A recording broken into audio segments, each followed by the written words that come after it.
নমস্কার, সবাইকে আন্তরিক শুভেচ্ছা ও অভিনন্দন জানিয়ে শুরু করছি বিন্দুর ছেলে গল্পটির চতুর্থ পর্ব।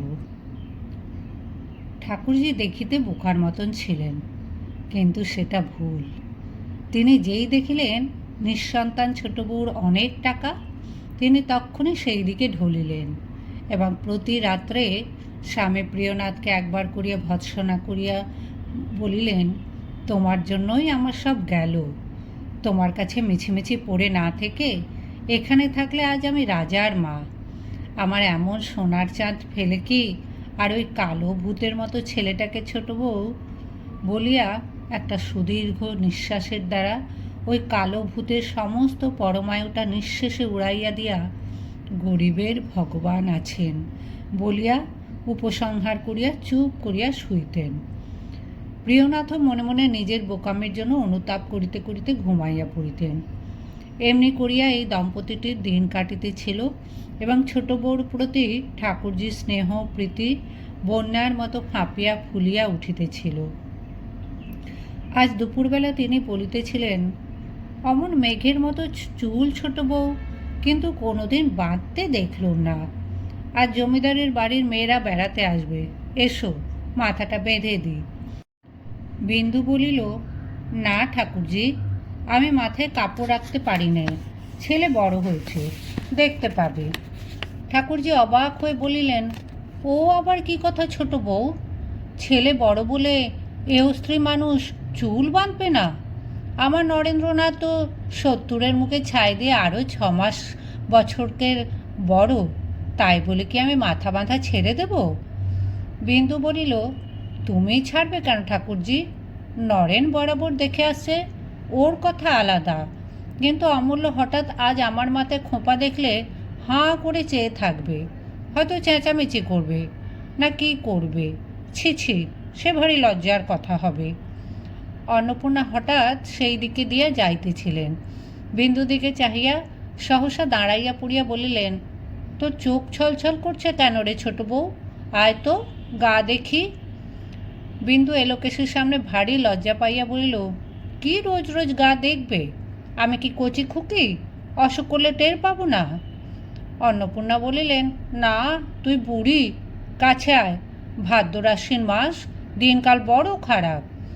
বিন্দু বলিল, কখনো যাব না, বলছি কিছু হয়নি, বেশ আছি, তবু কাছে আয়।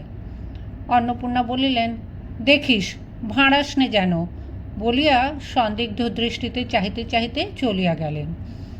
এলোকেশী বলিল, বড় বউর যেন একটু বায়ের ছিট আছে না? বিন্দু এক মুহূর্ত স্থির থাকিয়া বলিল, ওই রকম ছিট যেন সকলের থাকে ঠাকুরঝি। এলোকেশী চুপ করিয়া রহিল। অন্নপূর্ণা কি একটা হাতে লইয়া সে পথেই ফিরিয়া যাইতেছিলেন। বিন্দু ডাকিয়া বলিল, দিদি শোনো শোনো, খোপা বাঁধবে? অন্নপূর্ণা ফিরিয়া দাঁড়াইলেন।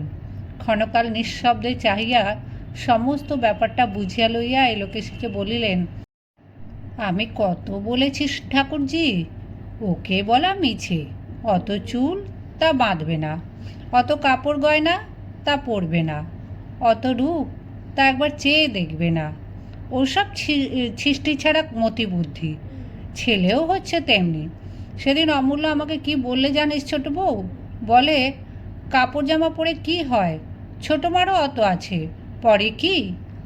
বিন্দু সগর্বে মুখ তুলিয়া হাসিয়া বলিল, তবে দেখো দিদি, ছেলেকে 10-এর একজন করে তুলতে হলে মায়ের এরকম ছিষ্টি ছাড়া মতিবুদ্ধির দরকার কিনা। যদি ততদিন বেঁচে থাকো দিদি, তাহলে দেখতে পাবে, দেশের লোকে দেখিয়ে বলবে ওই অমূল্যর মা। বলিতে বলিতেই তাহার চোখ দুটি সজল হইয়া উঠিল। অন্নপূর্ণা তাহা দেখিতে পাইয়া সস্নেহে বলিলেন, সেই জন্যই তো তোর ছেলের সম্বন্ধে কোনো কথা আমরা কই নেই। ভগবান তোর মনোবাঞ্ছা পূর্ণ করুন। কিন্তু ওই ছেলে বড় হবে, 10-এর একজন হবে, অত আশা আমরা মনে ঠাঁই দিই নে। বিন্দু আঁচল দিয়া চোখ মুছিয়া বলিল, কিন্তু ওই একটি আশা নিয়ে আমি বেঁচে আছি দিদি। বাপরে! সহসা তাহার সর্বাঙ্গ কাঁটা দিয়া উঠিল। সে লজ্জিত হইয়া জোর করিয়া হাসিয়া বলিল, না দিদি, ও আশায় যদি কোনোদিন ঘা পড়ে তো আমি পাগল হয়ে যাব। অন্নপূর্ণা নিস্তব্ধ হইয়া রহিলেন। তিনি ছোট জায়ের মনের কথাটা যে জানিতেন না তাহা নহে, কিন্তু তাহার আশা আকাঙ্ক্ষার এমন উগ্র প্রতিচ্ছবি কোনোদিন নিজের মধ্যে এমন স্পষ্ট করিয়া উপলব্ধি করেন নাই। আজ তাহার চৈতন্য হইল, কেন বিন্দু অমূল্য সম্বন্ধে এমন যক্ষের মতো সজাগ, এমন প্রেতের মতো সতর্ক। নিজের পুত্রের এই সর্বমঙ্গলাকাঙ্ক্ষিনীর মুখের দিকে চাহিয়া অনির্বচনীয় শ্রদ্ধার মাধুর্যে তাহার মাতৃহৃদয় পরিপূর্ণ হইয়া গেল। তিনি উদ্গত অশ্রু গোপন করিবার জন্য মুখ ফিরাইলেন। ঠাকুরজি বলিলেন, তা হোক ছোট বউ, আজকে তোমার। বিন্দু তাড়াতাড়ি বাধা দিয়া বলিল, হ্যাঁ ঠাকুরজি, আজ দিদির মাথাটা বেঁধে দাও, এ বাড়িতে ঢুকে পর্যন্ত কখনো দেখিনি বলিয়া মুখ টিপিয়া হাসিয়া চলিয়া গেল। দিন 5-6 পরে একদিন সকালবেলা বাটির পুরাতন নাপিত যাদবের ক্ষৌর কর্ম করিয়া ওপর হইতে নামিয়া যাইতেছিল। অমূল্য আসিয়া তাহার পথরোধ করিয়া বলিল, কৈলাসদা, নরেন্দার মতো চুল ছাঁটতে পারো? নাপিত আশ্চর্য হইয়া বলিল, সে কীরকম দাদাবাবু? অমূল্য নিজের মাথার নানা স্থানে নির্দেশ করিয়া বলিল, দেখো, এইখানে 12 আনা, এইখানে 6 আনা, এইখানে 2 আনা, আর এই ঘাড়ের কাছে একেবারে ছোট ছোট। পারবে ছাঁটতে? নাপিত হাসিয়া বলিল, না দাদা, ও আমার বাবা এলেও পারবে না। অমূল্য ছাড়িল না, সাহস দিয়া কহিল, ও শক্ত নয় কৈলাসদা, এইখানে 12 আনা, এইখানে 6 আনা। নাপিত নিষ্কৃতি লাভের উপায় করিয়া বলিল, কিন্তু আজ কি বার? তোমার ছোটমা হুকুম না দিলে তো ছাঁটতে পারি নে দাদা। অমূল্য বলিল, আচ্ছা দাঁড়াও, আমি জেনে আসি বলিয়া এক পা গিয়াই ফিরিয়া আসিয়া বলিল, আচ্ছা, তোমার ছাতিটা একবার দাও, না হলে তুমি পালিয়ে যাবে বলিয়া জোর করিয়া সে ছাতিটা টানিয়া লইয়া ছুটিয়া চলিয়া গেল। ঝড়ের মতো ঘরে ঢুকিয়া বলিল, ছোটমা, শিগগির একবার এসো তো। ছোটমা সবেমাত্র স্নান সারিয়া আন্নিকে বসিতেছিলেন। ব্যস্ত হইয়া বলিল, ওরে ছুঁসনে ছুঁসনে, আন্নিক করছি। আন্নিক পরে করো ছোটমা, একবারটি বাইরে এসে হুকুম দিয়ে যাও, নইলে চুল ছেঁটে দেয় না, সে দাঁড়িয়ে আছে। বিন্দু কিছু আশ্চর্য হইল, তার চুল ছাঁটাইবার জন্য চিরদিন মারামারি করিতে হয়, আজ সে কেন স্বেচ্ছায় চুল ছাঁটিতে চাহিতেছে? বুঝিতে না পারিয়া সে বাহিরে আসিতেই নাপিত কহিল, বড় শক্ত ফরমাস হয়েছে মা, নরেনবাবুর মতো 12 আনা, 6 আনা, 3 আনা, 2 আনা, 1 আনা এমনি করে ছাঁটতে হবে, ওকে আমি পারবো? অমূল্য বলিল, খুব পারবে। আচ্ছা দাঁড়াও, আমি নরেন্দাকে ডেকে আনি বলিয়া ছুটিয়া চলিয়া গেল। নরেন বাড়ি ছিল না। খানিক খোঁজাখুঁজি করিয়া ফিরিয়া আসিয়া বলিল, সে নেই। আচ্ছা নাই থাকলো, ছোটমা তুমি দাঁড়িয়ে থেকে দেখিয়ে দাও, বেশ করে দেখো, এইখানে 12 আনা, এইখানে 6 আনা, এইখানে 2 আনা, আর এইখানে খুব ছোট। তাহার ব্যগ্রতা দেখিয়া বিন্দু হাসিয়া বলিল, আমি এখন আন্নিক করবো যে রে? আন্নিক পরে করো, নইলে ছুঁয়ে দেবো। বিন্দুকে অগত্যা দাঁড়াইয়া থাকিতে হইল। নাপিত চুল কাটিতে লাগিল। বিন্দু চোখ টিপিয়া দিল। সে সমস্ত চুল সমান করিয়া কাটিয়া দিল। অমূল্য মাথায় হাত বুলাইয়া খুশি হইয়া বলিল, এই ঠিক হয়েছে বলিয়া লাফাইতে লাফাইতে চলিয়া গেল। নাপিত ছাতি বগলে করিয়া বলল, কিন্তু মা, কাল এ বাড়ি ঢোকা আমার শক্ত হবে। বামুন ঠাকুরন ভাত নিয়ে ডাকাডাকি করিতেছিল। বিন্দু রান্নাঘরের একধারে বসিয়া বাটিতে দুধ সাজাইতে সাজাইতে শুনতে পাইল, অমূল্য বাড়ি ময় কাকার চুল আঁচড়াইবার বুরুষ খুঁজিয়া ফিরিতেছে। খানিক পরেই সে কাঁদিয়া আসিয়া বিন্দুর পিঠের উপর ঝুঁকিয়া পড়িল। কিচ্ছু হয়নি ছোটমা, সব খারাপ করে দিয়েছে, কাল তাকে আমি মেরে ফেলব। বিন্দু আর হাসি চাপিতে পারিল না। অমূল্য পিঠ ছাড়িয়া দিয়া রাগে কাঁদিতে কাঁদিতে বলল, তুমি কি কানা? চোখে দেখতে পাও না? অন্নপূর্ণা কান্নাকাটি শুনিয়া ঘরে ঢুকিয়া সমস্ত শুনিয়া বলিলেন, তার আর কি, কাল ঠিক করে কেটে দিতে বলবো। অমূল্য আরও রাগিয়া গিয়ে বলিল, কাল কি করে 12 আনা হবে? এখানে চুল কই? অন্নপূর্ণা শান্ত করিবার জন্য বলিলেন, 12 আনা না হোক, 8 আনা 10 আনা হতে পারবে। ছাই হবে, 8 আনা 10 আনা কি ফ্যাশন? নরেন্দাকে জিজ্ঞেস করো, 12 আনা চাই। সেদিন অমূল্য ভালো করিয়া ভাত খাইল না, ফেলিয়া ছড়াইয়া উঠিয়া চলিয়া গেল। অন্নপূর্ণা বলিলেন, তোর ছেলের টেরি বাগাবার শখ হলো কবে থেকে রে? বিন্দু হাসিল, কিন্তু পরক্ষণেই গম্ভীর হইয়া একটা নিঃশ্বাস ফেলিয়া বলিল, দিদি, তুচ্ছ কথা, তাই হাসছি বটে, কিন্তু ভয় আমার বুক শুকিয়ে যাচ্ছে। সব জিনিসের শুরু এমনি করেই হয়। অন্নপূর্ণা আর কথা কহিতে পারিলেন না। দুর্গাপূজা আসিয়া পড়িল। ও পাড়ার জমিদারদের বাড়ি আমোদ আহ্লাদের প্রচুর আয়োজন হইয়াছিল।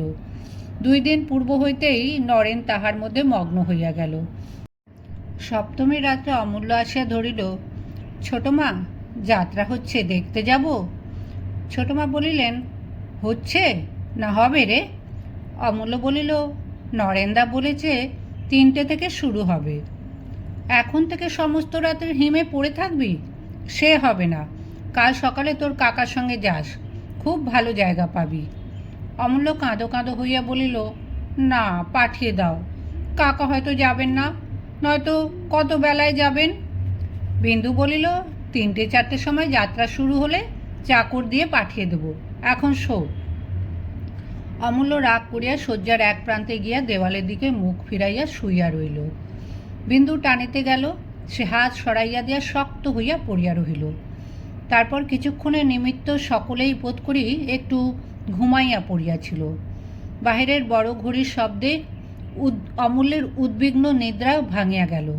সে উৎকণ্ঠ হইয়া গণিতে লাগিল, 1টা, 2টো, 3টে, 4টে। ধরফর করিয়া সে উঠিয়া বসিয়া বিন্দুকে সজোরে নাড়া দিয়া তুলিয়া উঠিয়া বলল, ওঠো ওঠো ছোট মা, 3টে-4টে বেজে গেল। বাহিরের ঘড়িতে বাজিতে লাগিল 5টা, 6টা, 7টা, 8টা। অমূল্য কাঁদিয়া ফেলিয়া বলিল, 7টা-8টা বেজে গেল, কখন যাব? বাহিরের ঘড়িতে তখনও বাজিতে লাগিল 9টা, 10টা, 11টা, 12টা বাজিয়া থামিল। অমূল্য নিজের ভুল বুঝিতে পারিয়া অপ্রতিভ হইয়া চুপ করিয়া শুইল। ঘরের ওধারের খাটের ওপর মাধব শয়ন করিতেন। চেঁচামেচিতে তাহারও ঘুম ভাঙিয়া গিয়াছিল। উচ্চ হাস্য করিয়া তিনি বলিলেন, অমূল্য, কি হলো রে? অমূল্য লজ্জায় সাড়া দিল না। বিন্দু হাসিয়া বলিল, ও যে করে আমাকে তুলেছে, ঘরে ধরে আগুন ধরে গেলেও মানুষ অমন করে তোলে না। অমূল্য নিস্তব্ধ হইয়া আছে দেখিয়া তাহার দয়া হইল। সে বলিল, আচ্ছা যা, কিন্তু কারোর সঙ্গে ঝগড়াঝাটি করিস নে। তারপর ভৈরবকে ডাকিয়া আলো দিয়া পাঠাইয়া দিল। পরদিন বেলা 10টার সময় যাত্রা শুনিয়া হৃষ্ট চিত্তে অমূল্য ঘরে ফিরিয়া আসিয়া কাকাকে দেখিয়াই বলিল, কই গেলেন না আপনি? বিন্দু জিজ্ঞাসা করিল, কেমন দেখলি রে? বেশ যাত্রা ছোট মা। কাকা, আজ সন্ধ্যার সময় আবার চমৎকার খ্যামটার নাচ হবে। কলকাতা থেকে 2জন এসেছে, নরেন্দা তাদের দেখেছে, ঠিক ছোট মার মতো, খুব ভালো দেখতে। তারা নাচবে, বাবাকেও বলেছি। বেশ করেছ, বলিয়া হো হো করিয়া হাসিয়া উঠলেন মাধব। রাগে বিন্দুর সমস্ত মুখ আরক্ত হইয়া উঠিল। তোমার গুণধর ভাগ্নের কথা শোনো। অমূল্যকে কহিল, তুই একবারও আর ওখানে যাবি না, হারামজাদা বজ্জাত। কে বললে আমার মতো? নরেন? অমূল্য ভয় ভয় বলিল, হ্যাঁ, সে দেখেছে যে। কই নরেন? আচ্ছা, আসুক সে। মাধব হাসি দমন করিয়া বলিলেন, পাগল তুমি, দাদা শুনেছেন, আর গলমাল করো না। কাজেই বিন্দু কথাটা নিজের মধ্যে পরিপাক করিয়া রাগে পুড়িতে লাগিল। সন্ধ্যার প্রাক্কালে অমূল্য আসে অন্নপূর্ণাকে ধরিয়া বসিল। দিদি, পূজা বাড়িতে নাচ দেখতে যাব, দেখে এখনই ফিরে আসব। অন্নপূর্ণা কাজে ব্যস্ত ছিলেন। বলিলেন, তোর মাকে জিজ্ঞেস করগে। অমূল্য জিদ করিতে লাগিল, না দিদি, এক্ষুনি ফিরে আসব, তুমি বলো যাই। অন্নপূর্ণা বলিলেন, না রে না, সে রাগী মানুষ, তাকে বলে যা। অমূল্য কাঁদিতে লাগিল, কাপড় ধরিয়া টানাটানি করিতে লাগিল। তুমি ছোট মাকে বলো না, আমি নরন্দার সঙ্গে যাই, এক্ষুনি ফিরে আসব। অন্নপূর্ণা বলিলেন, নরেনের সঙ্গে যদি যাস তো। অমূল্য কথাটা শেষ করিবারও সময় দিল না, এক দৌড়ে বাহির হইয়া গেল। ঘণ্টাখানেক পরে অন্নপূর্ণার কানে গেল বিন্দু খোঁজ করিতেছে। তিনি চুপ করিয়া রহিলেন। খোঁজাখুঁজি ক্রমেই বাড়িতে লাগিল। তখন তিনি বাহিরে আসিয়া বলিলেন, কি নাচ হবে নরেনের সঙ্গে তাই দেখতে গেছে, এখনই ফিরে আসবে, তোর কোনো ভয় নেই। বিন্দু কাছে আসিয়া জিজ্ঞাসা করল, কে যেতে বলেছে? তুমি? অমূল্য যে সম্মতি না লইয়া গিয়াছে এ কথা অন্নপূর্ণা ভয় স্বীকার করিতে পারিলেন না। বলিলেন, এখনই আসবে। বিন্দু মুখ অন্ধকার করিয়া চলিয়া গেল। খানিক পরে অমূল্য বাড়ি ঢুকিয়াই যেই শুনিল ছোট মা ডাকিতেছে, সে গিয়া তাহার পিতার শয্যার একধারে শুইয়া পড়িল। প্রদীপের আলোকে বসে চোখে চশমা আটিয়া যাদব ভাগবত পড়িতেছিলেন। মুখ তুলিয়া বলিলেন, কি রে অমূল্য? অমূল্য সাড়া দিল না। কদম আসিয়া বলিল, ছোট মা ডাকছেন, এসো। অমূল্য তাহার পিতার কাছে সরিয়া আসিয়া বলিল, বাবা, তুমি দিয়ে আসবে, চলো না। যাদব বিস্মিত হইয়া বলিলেন, আমি দিয়ে আসব? কি হয়েছে কদম? কদম বুঝাইয়া বলিল। যাদব বুঝিলেন, এই লইয়া একটা কলহ অবশ্যম্ভাবী। একজন নিষেধ করিয়াছে, একজন হুকুম দিয়াছে। তাই অমূল্যকে সঙ্গে করিয়া ছোট বধূর ঘরের বাহিরে দাঁড়াইয়া ডাকিয়া বলিলেন, এইবারটি মাপ করো মা, ও বলছে আর করবে না। সেই রাত্রে দুই জায়ের আহারে বসিলে বিন্দু বলিল, আমি তোমার উপর রাগ করছি না দিদি, কিন্তু এখানে আমার আর থাকা চলবে না। অমূল্য তাহলে একেবারে বিগড়ে যাবে। আমি যদি মানা না করতাম তাহলেও একটা কথা ছিল, কিন্তু নিষেধ করা সত্ত্বেও এত বড় সাহস ওর হলো কি করে? তখন থেকে আমি শুধু এই কথাই ভাবছি। তার উপর বজ্জাতি বুদ্ধি দেখো, আমার কাছে যায়নি, এসেছে তোমার কাছে। বাড়ি ফিরে যেই শুনেছে আমি ডাকছি, অমনি গিয়ে বটঠাকুরের সঙ্গে করে এনেছে। না দিদি, এতদিন এসব ছিল না। আমি বরং কলকাতায় বাসা ভাড়া করে থাকবো, সেও ভালো। কিন্তু এক ছেলে বয়ে যাবে, তাকে নিয়ে সারা জীবন আমি চোখের জলে ভাসতে পারবো না। অন্নপূর্ণা উদ্বিগ্ন হইয়া বলিলেন, তোরা চলে গেলে আমিই বা কী করে একলা থাকি বল? বিন্দু ক্ষণকাল চুপ করিয়া থাকিয়া বলিল, সে তুমি জানো, আমি যা করব তোমাকে বলে দিলুম। বড় মন্দ ছেলে ওই নরেন।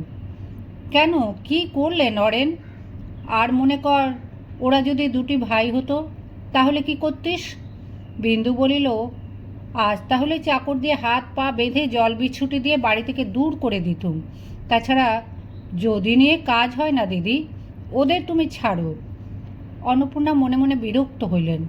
বলিলেন, ছাড়া না ছাড়া কি আমার হাতে ছোট বউ? যে ওদের এনেছে তাকে বলগে, আমাকে মিথ্যে গঞ্জনা দিস নে। বিন্দু বলিল, এসব কথা বটঠাকুরকে বলবো কি করে? যেমন করে সব কথা বলিস তেমনি করে বলগে। বিন্দু ভাতের থালাটা ঠেলিয়া দিয়া বলিল, ন্যাকা বুঝিও না দিদি, আমারও 27-28 বছর বয়স হতে চলো। এবারই দাসী চাকর নিয়ে কথা নয়, কথা আত্মীয় স্বজন নিয়ে। তুমি বেঁচে থাকতে এসব কথায় কথা বলতে গেলে বটঠাকুর রাগ করবেন না? অন্নপূর্ণা বলিলেন, রাগ নিশ্চয়ই করবেন, কিন্তু আমি বললে আমার আর মুখ দেখবেন না।